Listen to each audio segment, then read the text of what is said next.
सबसे पहले तो यह समझना बहुत जरूरी है कि जब घर में छोटे बच्चों की तबीयत खराब होती है और उन्हें दस्त या लूज मोशन की शिकायत होने लगती है, तो घर के बड़े लोगों के मन में एक अलग ही घबराहट और चिंता पैदा हो जाती है, क्योंकि बच्चों की सेहत से बढ़कर घर में किसी और चीज की अहमियत नहीं होती है। और ऐसे में अक्सर हम सुनते हैं या डॉक्टर की सलाह से हमें कुछ दवाइयां दी जाती हैं, जिनमें से एक प्रमुख दवा का नाम है पॉडॉक्सिम। एक 100 ड्राई सिरप, जिसका असली नाम सेफपोडॉक्सिम प्रोक्सेटल ओरल सस्पेंशन आईपी, 100 मिलीग्राम होता है और यह एक एंटीबायोटिक होती है जो कि बच्चों में होने वाले बैक्टीरियल इन्फेक्शन को खत्म करने के लिए काम करती है। लेकिन यह समझना बहुत जरूरी है कि हर बार पॉटी लगने या दस्त होने पर यह दवा नहीं दी जाती है, बल्कि जब डॉक्टर को लगता है कि बच्चों के पेट में कोई बैक्टीरियल इन्फेक्शन हो गया है जो कि आम वायरस से होने वाले दस्त से अलग है, तभी यह दवा प्रिस्क्राइब की जाती है। क्योंकि एंटीबायोटिक्स को बिना वजह लेना बच्चों की हेल्थ के लिए नुकसानदायक हो सकता है और इससे फ्यूचर में दवाइयों का असर कम हो सकता है। इसलिए सबसे पहला नियम यह है कि यह दवा कभी भी बिना डॉक्टर के प्रिस्क्रिप्शन के न खरीदें और न ही बच्चों को पिलाएं। और जो डोज आपने बताई है कि छोटे बच्चों को 3.75 मिलीलीटर दिन में 2 बार दी जाती है, यह एक उदाहरण है जो वेट और एज के हिसाब से डॉक्टर तय करते हैं। किसी बच्चे को कम मिल सकती है और किसी को ज्यादा, इसलिए अपने मन से डोज बढ़ाएं या घटाएं नहीं, बल्कि जो डॉक्टर ने लिख कर दिया है वही फॉलो करें। और दवा पिलाते वक्त हमेशा दवाई के साथ आने वाले मेजरिंग कप या चम्मच का ही इस्तेमाल करें, क्योंकि घर के चम्मच से मेजरमेंट गलत हो सकता है और गलत डोज से इलाज सही नहीं होगा। अब बात करते हैं कि यह ड्राई सिरप होता क्या है। तो दोस्तों, इसका मतलब यह है कि यह दवा पाउडर के रूप में आती है और इसे इस्तेमाल करने से पहले इसमें साफ पानी मिलाकर एक लिक्विड या सिरप बनाया जाता है। जब आप दवाई की शीशी खरीदते हैं तो उसमें पाउडर भरा होता है और शीशी पर एक निशान बना होता है कि कितना पानी डालना है। उसमें ठंडा उबला हुआ पानी या डिस्टिल्ड वाटर डालना होता है और ढककर अच्छे से हिलाना होता है ताकि पाउडर पानी में अच्छे से घुल जाए और एक यूनिफॉर्म मिक्सचर बन जाए। अब जब यह मिक्सचर बन जाता है तो इसकी शेल्फ लिमिटेड हो जाती है, इसलिए इसे स्टोर करने का तरीका बहुत इंपॉर्टेंट है।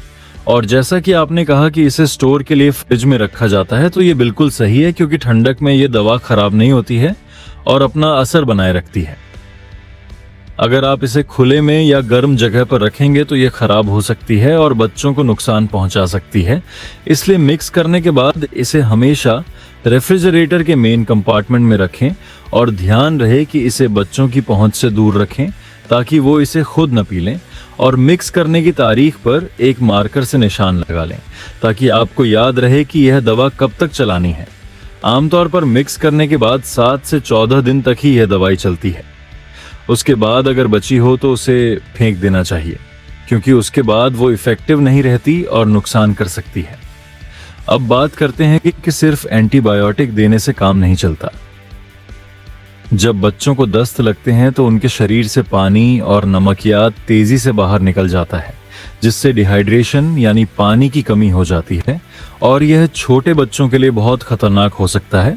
इसलिए इसके साथ आप बैसिलस क्लोजीस्पोर्स सस्पेंशन भी पिला सकते हैं, जो कि एक प्रोबायोटिक होता है। इसका सीधा मतलब है कि यह हमारे पेट और आंतों में अच्छे बैक्टीरिया को बढ़ाता है। जब एंटीबायोटिक बुरे बैक्टीरिया को मारता है तो कभी कभी अच्छे बैक्टीरिया भी मर जाते हैं, जिससे पेट खराब रह सकता है। लेकिन बैसिलस क्लोजी उन अच्छे बैक्टीरिया को वापस लाता है, जिससे पाचन तंत्र सही काम करता है और बच्चों में पानी की कमी नहीं होती है, क्योंकि पेट सही तरीके से काम करने लगता है और दस्त जल्दी रुकते हैं। लेकिन यह भी डॉक्टर की सलाह से ही शुरू करें कि एंटीबायोटिक और प्रोबायोटिक में कितना टाइम गैप रखना है। आमतौर पर डॉक्टर कहते हैं कि एंटीबायोटिक के बाद कम से कम 2 घंटे का गैप देकर प्रोबायोटिक पिलाएं, ताकि एंटीबायोटिक प्रोबायोटिक को न मारे। और ये प्रोबायोटिक भी अक्सर फ्रिज में ही रखना बेहतर होता है।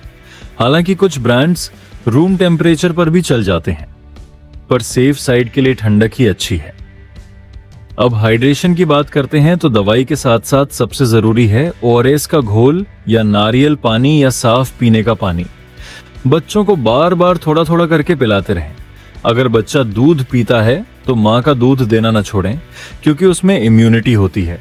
लेकिन अगर बच्चा बड़े बच्चों जैसा खाना खाता है तो उसे हल्का खाना दें, जैसे मूंग दाल की खिचड़ी या दही चावल, क्योंकि दही में प्रोबायोटिक्स होते हैं जो पेट को ठंडक देते हैं। और ऑयली मसालेदार चीजें बिल्कुल बंद कर दें जो बच्चों को दस्त और बढ़ा सकती हैं। और पानी की कमी के लक्षण को पहचानना भी जरूरी है। अगर बच्चों की आंखें अंदर धंसी हुई लग रही हों, या रोते वक्त आंसू नहीं आ रहे हों, या मुंह सूखा लग रहा हो, या पेशाब कम आ रहा हो, तो समझ जाएं कि डिहाइड्रेशन हो रहा है और तुरंत पानी पिलाएं और डॉक्टर के पास ले जाएं, क्योंकि सीवियर डिहाइड्रेशन में ड्रिप लगानी पड़ सकती है। इसलिए घर पर ही सावधानी बरतें। दवाई पिलाते वक्त बच्चों को प्यार से समझाएं।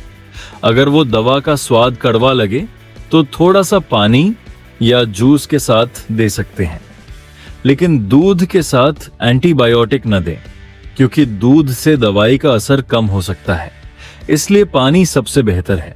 और कोशिश करें कि दवा का टाइम फिक्स कर लें, जैसे सुबह नाश्ते के बाद और रात को सोने से पहले, ताकि रूटीन बने रहे और भूलने का चांस ना हो। अब घर के माहौल की बात करें तो जब बच्चा बीमार हो तो घर में शांति होनी चाहिए। ज्यादा शोर शराबा न करें, ताकि बच्चा आराम कर सके और जल्दी ठीक हो जाए। स्ट्रेस लेने से बच्चों पर भी असर पड़ता है, इसलिए माता पिता को भी शांत रहना चाहिए और डॉक्टर के संपर्क में रहना चाहिए। अगर कोई नई प्रॉब्लम आए तो तुरंत पूछ लें। इंटरनेट से जानकारी लेने के बजाय डॉक्टर की बात माने, क्योंकि हर बच्चे की बॉडी अलग होती है। किसी को एक दवा सूट करती है तो किसी को नहीं, इसलिए पोडॉक्सिम सबके लिए जरूरी नहीं है। यह सिर्फ तब है जब डॉक्टर ने कहा हो। अब थोड़ा विस्तार से बात करते हैं कि दस्त क्यों होते हैं। अक्सर छोटे बच्चों को मुंह में हर चीज डालने की आदत होती है। वो खिलौनों को चाटते हैं या गंदी उंगलियां मुंह में डालते हैं, जिससे बैक्टीरिया पेट में चले जाते हैं और इन्फेक्शन फैलता है। इसलिए सफाई का बहुत ध्यान रखना चाहिए। बच्चों के हाथ धुलवाने चाहिए और खाना पिलाने से पहले हाथ धोना जरूरी है। पोडॉक्सिम जैसी दवाइयां इन्हीं बैक्टीरिया को खत्म करने का काम करती हैं, लेकिन यह याद रखें कि वायरल दस्त में एंटीबायोटिक काम नहीं करती है। इसलिए डॉक्टर पहले टेस्ट करके या लक्षण देखकर ही यह दवा देते हैं। अब ध्यान देने वाली बात यह है कि दवा शुरू करने के बाद अगर बच्चों की तबीयत में सुधार न दिखे, या बुखार आ जाए, या उल्टियां लगने लगें, तो तुरंत डॉक्टर को दिखाएं। कभी कभी एंटीबायोटिक से एलर्जी भी हो सकती है, जैसे स्किन पर दाने आ जाना या सांस लेने में तकलीफ होना। अगर ऐसा दिखे तो दवा तुरंत रोकें और हॉस्पिटल ले जाएं। और एक और बात जो बहुत लोग भूल जाते हैं वो है कोर्स पूरा करना। अगर डॉक्टर ने 5 दिन की दवा लिखी है तो 5 दिन तक दवा दें, चाहे बच्चा दूसरे दिन ठीक लगने लगे, क्योंकि अगर बीच में दवा छोड़ दी तो इन्फेक्शन वापस आ सकता है और वो ज्यादा ताकतवर हो सकता है। इसलिए डिसिप्लिन के साथ दवा पिलाना जरूरी है। और अगर घर में किसी और को भी दस्त लगे तो उन्हें अलग बर्तन इस्तेमाल करने चाहिए और टॉयलेट के बाद हाथ धोने के लिए सोप का इस्तेमाल करें, क्योंकि यह इन्फेक्शन फैल सकता है। बच्चों के कपड़ों को अलग से धोएं और धूप में सुखाएं, क्योंकि धूप की किरणों से बैक्टीरिया मरते हैं। सफाई रखने से बीमारी जल्दी खत्म होती है और घर के दूसरे बच्चों को भी इन्फेक्शन नहीं होता है। अब दवाई के साइड इफेक्ट्स की बात करें तो कभी कभी एंटीबायोटिक से पेट में हल्का दर्द या गैस हो सकती है, जो कि नॉर्मल है। लेकिन अगर दर्द बहुत तेज हो या स्किन पे रैश आ जाए तो डॉक्टर को बताएं। बैसिलस क्लॉजी से आमतौर पर कोई साइड इफेक्ट नहीं होता है, यह सेफ माना जाता है, लेकिन डोज वही रखें जो डॉक्टर ने कही हो। अब खाने पीने पर वापस आते हैं तो दस्त के दौरान बच्चों को भूख कम लगती है। उन्हें जबरदस्ती न खिलाएं, बस पानी और इलेक्ट्रोलाइट पर ध्यान दें। जब भूख लगे तो हल्का खाना दें और धीरे धीरे नॉर्मल डाइट पर लाएं। अचानक से भारी खाना देने से पेट पर लौट पड़ता है और दस्त वापस आ सकते हैं, इसलिए पेशेंस रखें। रिकवरी में वक्त लगता है। एंटीबायोटिक अपना काम करती है, लेकिन बॉडी को रिकवर होने में 2 से 3 दिन लग सकते हैं। इसलिए घबराएं नहीं और दवा का कोर्स पूरा करें। और ये सब बातें इसलिए जरूरी हैं क्योंकि छोटे बच्चों की हेल्थ बहुत नाजुक होती है। पोडॉक्सिम 100 ड्राई सिरप एक अच्छी दवा है अगर सही जगह सही डोज में इस्तेमाल हो और इसके साथ प्रोबायोटिक और हाइड्रेशन का ध्यान रखा जाए तो बच्चा जल्दी स्वस्थ हो जाता है। लेकिन यह मत भूलिए कि यह जानकारी सिर्फ एजुकेशन के लिए है और फाइनल फैसला डॉक्टर का ही होता है।